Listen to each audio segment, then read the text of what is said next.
Are you struggling to save for a down payment? Don't be afraid to use mortgage insurance.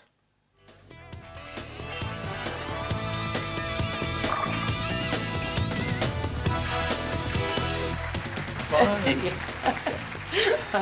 Thanks for tuning in. Welcome back to Tips from the Top. I'm your host, John Prieto, and today's topic is mortgage insurance. And we use mortgage insurance when we don't have the down payment. And with me today is Melanie Ross. Thanks for coming in, Melanie. Thanks for having me, John. I appreciate it. Melanie's with Genworth Mortgage Insurance, and she's going to help us today understand mortgage insurance.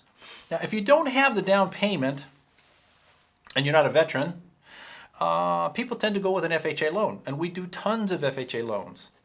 But with FHA loans is mortgage insurance, and every time we do an FHA loan, we know exactly what the mortgage insurance is going to be. When we do a conventional loan with mortgage insurance, we never know what the premium is going to be. Why is that? Well, it's actually a good thing for your borrowers for sure, because we don't treat every borrower the same. We look at their risk, we look at have they maintained a good credit score, or have they saved somewhat of a down payment?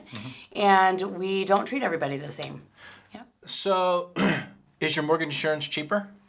Mostly, but not all the time. So sometimes it's not. When would it not be competitive with price? Well, when your credit score is lower, it really is more advantageous to go with an FHA loan, just because we are more expensive in that arena.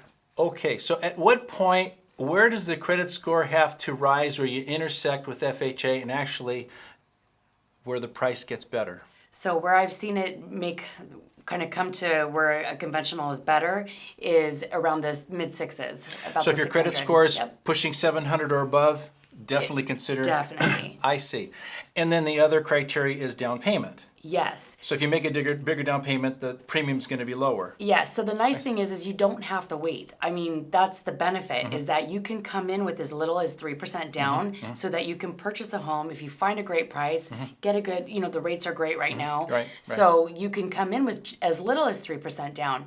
However, the more you put down, the better the rate's going to be. Terrific. Yep. Is there anything else that we would benefit from going conventional versus FHA? What's the other? For sure. So the one thing I want to add to that is that if you do have a high credit score and you're coming in with, 5-10% down, look at buying that out. Because you can pay for your mortgage insurance up front and not have to, have that in your monthly payment, because a lot of customers are sensitive to the monthly payment. But the other great thing about private mortgage insurance is that you can remove it. Right. So you can actually request that it be removed from the servicer, and as the values go up, you get some appreciation. You can say, hey, get rid of that. So that's an important point. With FHA, your mortgage insurance is permanent. With conventional, it's temporary, and I think it's minimum 2 years, and then you request it, have it removed, and there's some criteria. And now what you're saying, in addition to that, is if you have super high credit score where the premium is really low, just make one payment and pay the whole thing. Right. One time. And can you finance that? You can. You can actually put that into the loan. Sure. That's terrific. That's terrific. So if you're considering saving for a down payment and you're waiting for your 20%, don't do it. You're losing ground because the values are appreciating too fast.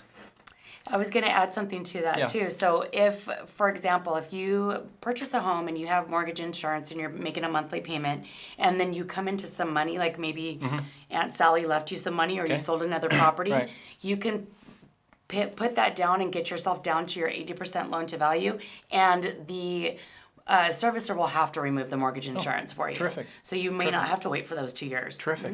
Terrific. So Wanted to add FHA that. is not always the answer. If you have a good credit score and you're considering FHA, you might want to reconsider a conventional. So I hope this was helpful. Thanks for coming in. Thanks for having me. I appreciate it. Take care, everybody. Thank you.